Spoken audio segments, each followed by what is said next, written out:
What's up, tribe? How you guys doing? Welcome back. Go ahead and hit that subscribe button. I hope you like this video. So this is First Wives Club season 1 episode 2. So listen, I don't know y'all, I was real frustrated with this episode, and I'm gonna tell you why I was frustrated with this episode, because I wasn't happy with how Jill Scott's character is being written. Okay, so we have Hazel. Hazel is a big time singer, you know, made millions and millions of dollars, yet we find out in this episode her husband done locked her out of the penthouse.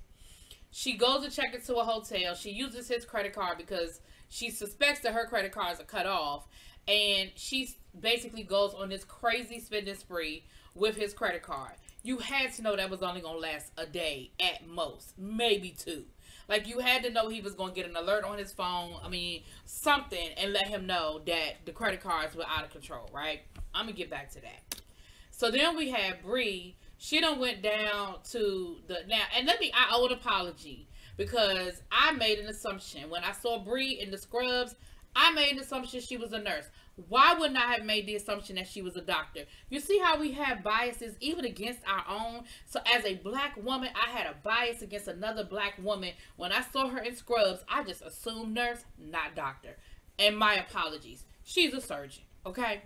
And that's part of the issue between her and her husband, is because she's a surgeon, he's a teacher. She was making a whole lot of the money, but it was monopolizing a whole lot of the time. And that was part of where he was sort of feeling lost. We're going to get to that. She's down to the drugstore, trying to get a plan B, because she is paranoid about being pregnant. Now, she says that she did end up, they did use protection and stuff, but, she's a doctor. She knows how these things work, and she was trying to get herself a plan B. All I'm saying was, she was down to the pharmacy. The plan B is locked up. They had to make an announcement. She was embarrassed. She ran out the store. But as a surgeon, you can't get a plan B? I know that ethics and stuff, like, you can't just prescribe yourself medicine, but you can't get your hand on a plan B? Anyway. So we're at dinner. We have Hazel and Bree and, oh shoot, the other friend. Oh, what's the other friend? Hazel, Bree, and Ari, child.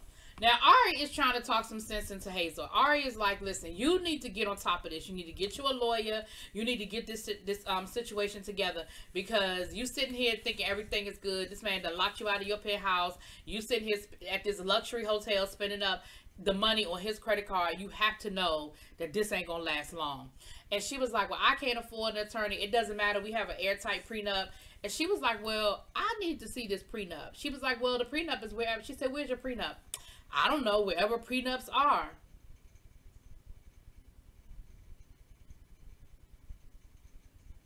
Girl, what? Like, I don't know. It's like, on one hand, they want us to feel like she's this strong woman, and then on the other hand, she's this ditz. Like, you were cognizant enough to get a prenup, but you don't know where it is. Like, you don't know who your lawyer is, because that's where it would be. A copy of the prenup, you might have a copy in your home, but the major copy of the prenup would be with your lawyer. Like, this don't even make no sense. You're talking about something, your name is on the penthouse. Well, if your name was on the penthouse, how the hell was he able to lock you out of the penthouse? Like, stuff just don't make sense. And your friend is sitting here trying to tell you, listen, you need to get on top of this, because the divorce seems like it's going to move forward with or without you. We're going to get back to that. On the other hand, we have Miss Bree. Now, Bree is at the house getting ready for her surgery. The kids done tried to set the kitchen on fire. Her husband comes in from out of nowhere, and he puts the fire out. And she was like, what are you doing here? He was like, well, I know you got a big surgery coming up. I was in the area. I came by to take the kids out to get something to eat, to get them out your hair for a little while, so you can get ready for your, for your procedure. And she was like, thank you so much. He was like, I'm always here for you. I got your back, And she was like, you know what? I know you were talking about going to therapy, but okay, I'm open for it. Let's go talk to somebody. So they go to therapy, and he's really trying to take it seriously. He's really trying to open up to her. about why he cheated, why he wasn't feeling valued as a husband, why, you know, this woman listened to him, this woman, you know, act like she cared about what was going on with him, and it wasn't all about money and who was spending what and who had how much and the time. And he said, you know, I don't have a problem with the fact that I'm the major caretaker, that I picked the kids up from school and dropped them off. But what I need you to do is respect that. I need you to respect the fact that I'm doing these things and stop acting like my contributions aren't important. And so she was like, you know, you know, she just kept going back to the fact that he cheated. Because her thing is, none of this is an excuse as for him to cheat. Like, none of this is an excuse for him to cheat. And but she finally said, you know what, if I want this to work, I'm gonna have to just be open to this. I'm gonna have to be open to the process. And so they agreed that they're gonna spend more time together. So she shows up to the PTA meeting, and she was like, you know what, I'm gonna do this. I'm here for the PTA meeting. And immediately her husband got there and realized she was there for the PTA meeting. And he was nervous. So I already knew. I said, oh, the woman he had an affair with is going to be in that room. Because he was way too nervous for her to be there. The fact that you just sat there, had a whole conversation at the therapist about her doing more and appreciating and stepping it up. And the fact that she showed up to the PTA meeting, you ain't happy. Like, he played it off, but you saw it. Baby, the meeting gets started. And this woman comes walking in and sits next to him and starts whispering, I'm sorry I'm late. And da-da-da-da-da. And ba-da-ba-da-ba. And boo-da-boo-da-boo. And she starts running back that therapy session in her head and start realizing, thinking about, oh, she listened to me. She appreciated me. She loved what I had to say. She looked up. She said, bitch, you the one slept with my husband. And baby, she got up and she commenced to trying to whoop that woman's ass. Do you hear me? They had to drag her up out the PTA meeting. I said, okay, dokie. Now, Ari comes home from having dinner with the girls, and who was sitting up in her living room? Hazel's husband, Malik Yoba. Okay, now he cozying up to Ari's husband because, one, I know he knows it's gonna get under Hazel's skin that he cozying up to Ari's husband, but two, he doing that whole politician thing. I wash your back, you wash mine kind of thing, right? And Ari tells her husband, we can't take his money. Like, I can't accept this. And he was like, listen, yes, we can. He paying us a whole lot of money for a little bit of this. And we're going to do what we got to do because we're trying to win this election. And she sucks it up and makes it happen, right? Now, down to the department store, Hazel is down there shopping. And who comes walking up in there while she's shopping but Malik Yoba's little side bunny, right? She comes walking up in there, and just at that moment, the salesperson comes back and says, I'm sorry, there's been a problem with your account.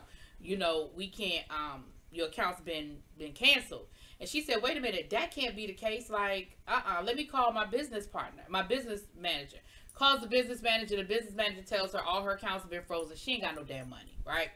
And of course, the credit card that she had been using, he cut that off. So the girlfriend done got a videotape of it. I mean, got, you know, a recording of her finding out that her credit wasn't no good, and sent a picture to, sent a story to like the TMZ talking about she shoplifted, she broke and she shoplifted. So of course she was supposed to be playing at this big festival, which of course was going to kind of be her comeback. The singles, her comeback, and her playing at this festival. Baby, they done canceled her at the festival because they were like, no. Well, one, her husband, I'm sure, had something to do with it. But two, baby, that's not a good look that you out here shoplifting. That ain't a good look. We can't have that. Can't have that connected to us. We can't have that. So she goes back to Ari, and she's trying to talk to Ari about it. And Ari is like, listen, I told you, get on top of this. Like, you need to call an attorney and you need to get some help. And she was like, I don't have any money for an attorney. Like, even where they were got turned down. You know, the credit card got canceled. And Ari tells her, listen, I'll try to talk to him. Okay, I'm going to go and try to have a conversation with him. But you really are going to need to go and get you a lawyer. I can't represent you. Like, especially now that he's working with my husband on his campaign. Like, I just can't. It's just too much of a conflict of interest. I just can't do it. So later on in the episode, Ari shows up to meet with the husband. The husband done bought his attorney because he ain't slick, he ain't stupid. He know Ari is an attorney. He know Ari is her friend. So he brings the attorney, and come to find out, Ari and the attorney got a pass. They are rivals. They be sparring. Now Hazel done showed up to the meeting even though she won't invite it. Now she shows up to the meeting, and of course she's being disrespectful and nasty. Now come to find out, the penthouse does not have her name on it like she thought. But Ari was like, well, even though her name is not on the penthouse, you still can't kick her out of the marital home. He said, the lawyer was like, well, in cases of domestic violence, we can. She was like, domestic violence? So you know they rolled back the tape from when she went down in the studio and was throwing stuff at him, talking about something. Here it is right here. And so he, you know, Malik Yoba's sitting back sipping his cognac, honey, with his leg crossed, like, we got her. So Ari was like, I tell you what. So he said, listen, just sign the agreement and everything is everything. So Jill Scott is getting ready to sign it because she feel like I don't have no other choice. He got me over a barrel. He done took my money. He got somehow or another, he done got the damn penthouse in his name. And she getting ready to sign it, baby. Ari took that thing from her and said, oh, no, you won't. She said, from this point forward, I'm her attorney. It's a new day of terror. Because she sees what's happening. She don't like it. Plus, she don't like his attorney. And, baby, let the games begin. So, I was frustrated because I was like, come on, Hazel. Like, you're not this naive. You're not this stupid. Like, I know that you was in love with this man and all of that. But I feel like you should know by now that he don't have your best interest at heart. And he could care less about you. So, at what point are you going to be like, yeah, I need to take care of my business? But I'm glad Ari is there, honey. I'm glad your friends are there. They got you. Ain't nothing like a friend, honey. Ain't nothing like a friend.